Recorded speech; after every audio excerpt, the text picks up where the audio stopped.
वंदे बोधवयं नित्यं गुरुं शङ्कररूपिणं यमाश्रितो युवक्रोपे चंद्र सर्वत्र वन्द्यते। भक्ति भक्त भगवंत गुरु चतुर्नाम वपुएक, तिनके पद वंदन किए नाशै विघ्न अनेक। हरे कृष्ण कृष्ण कृष्ण हरे हरे, हरे राम राम राम हरे हरे।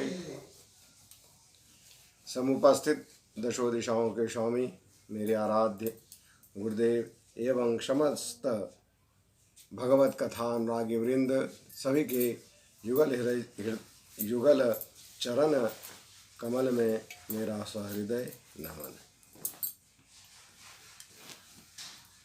आइए हम लोग प्रतिदिन की भांति एक मंत्र का स्मरण करें।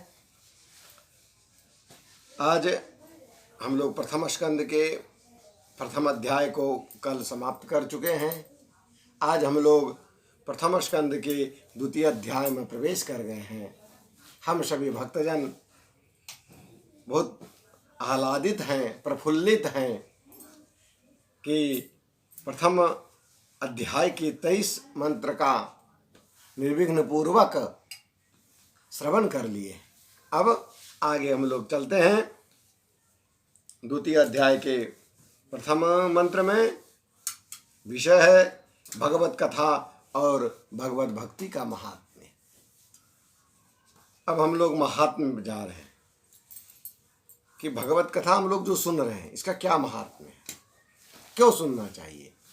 क्योंकि जब तक कि हम लोगों को कुछ चाहिए नहीं तब तक हम लोग कुछ करते नहीं। उसके लिए कुछ चाहना पड़ता है, कुछ चाहिए। क्या चाहिए? भक्ति चाहिए। कैसे प्राप्त होगी, उसका क्या उसकी क्या विशेषता है। तो व्यास जी कहते हैं, व्यासवाचो इति संप्रश्न संदृष्टो विप्राणाम रोमहर्षिणि प्रतिपूज्य वचस्तेषां प्रवक्तुमुपचक्रमे।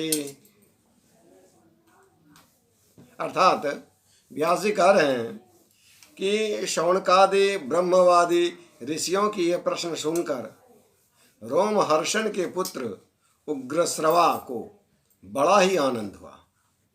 उन्होंने ऋषियों के इस मंगलमय प्रश्न का अभिनंदन करके कहना प्रारंभ कर दिया।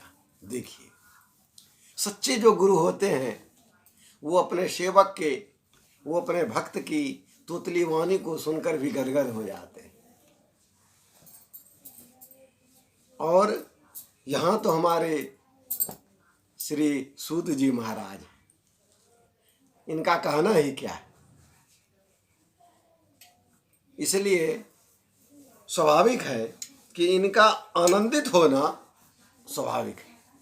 जब हम संसार के लोग अपने बच्चों के, अपने प्रिय के, अपने हित चाहने वाले जो लोग हैं उनकी वाणी जब सुनते हैं तो मन गदगद हो जाता है।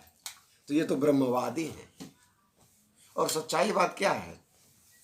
और दूसरी बात है कि जो चीज़ मुझे अच्छी लगती है और वही यदि कोई दूसरा पूछ दे,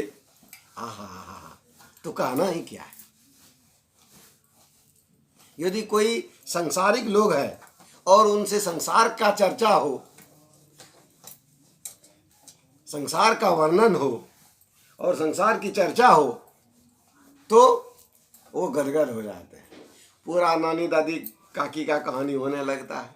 उसी तरह से जो भगवत भक्त हैं उनके पास यदि आप भगवत संबंधी कोई प्रश्न कर दीजिए तो उनका मन गदगद हो जाता है।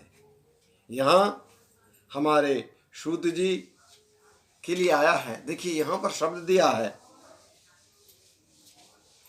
कि रोम हर्षिणी, अर्थात रोमहर्षण जी के पुत्र। एक बात यहाँ भी समझने वाली बात है कि कभी कभी यदि आपके पुत्र, आपके संतान अच्छे हों, भगवत भक्त हों, उच्च कोटि के हों, तो पिता भी धन्य हो जाते हैं। कहते हैं कि जिस कुल में एक भगवत भक्त उत्पन्न हो जाता है उनकी 27 पीढ़ियाँ एक दो नहीं, 27 आगे और पीछे, दोनों धन्य धन्य हो जाते हैं, सभी का उद्धार हो जाता है। तो आज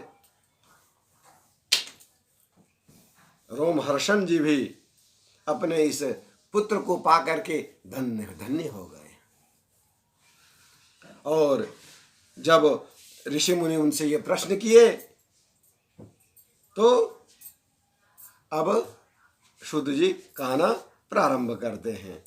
तो आज इतना ही, शेष हम लोग अगले वीडियो में फिर सुनेंगे। आइए 2 बार भगवान नाम ले लें।